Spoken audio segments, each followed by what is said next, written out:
On a changé d'air parce qu'il y a eu toute une phase dans laquelle, loi de 1984, donc je nous ramène loin, construction du monopole bancaire, structuration et une doctrine, alors à tort ou à raison, mais en tout cas c'est la perception que j'en ai, une doctrine de la Banque de France et de la Commission bancaire qui vraiment ne favorisait pas la création de banques.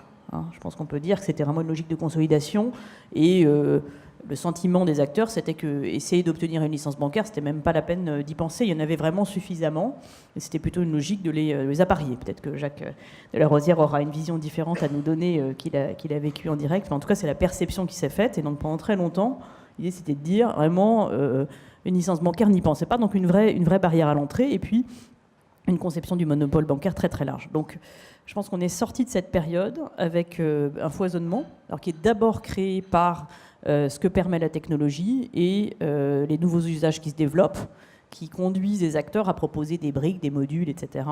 Et la réglementation est venue retenter de restructurer cela de manière plus ou moins homogène en Europe, d'ailleurs dans les pratiques, sous forme d'un certain nombre de statuts intermédiaires. Donc de ce point de vue, oui, la réglementation, en tout cas l'ambiance de réglementation favorise aujourd'hui les nouveaux entrants.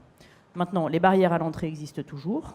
On les voit en termes de capital notamment, de gouvernance, c'est un sujet très important. Les enjeux de contrôle interne et de gouvernance sont très lourds et pour des petites structures, c'est pas forcément plus simple parce qu'on n'est pas systémique. Au contraire, on va avoir des difficultés. Je ne parle pas d'Orange Bank qui est plutôt une banque moyenne en réalité, mais pour des petits acteurs, ça peut se poser. Et donc, cela dit, le troisième message que je voudrais passer, c'est que être une banque de plein exercice a encore un sens. C'est le choix qu'a fait Orange Bank.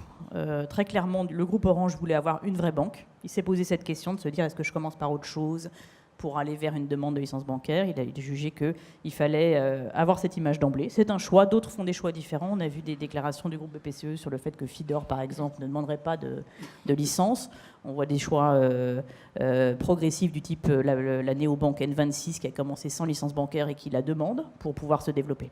Donc il y a une vraie attractivité de la licence bancaire avec toutes les conséquences. Et de ce point de vue-là, en revanche, lorsqu'on a cette licence bancaire, on ne perçoit pas effectivement véritablement de proportionnalité. En tout cas, compte tenu de la taille qu'on a et de la capacité de tout ce qui est imposé, ça reste quelque chose qui est une vraie contrainte.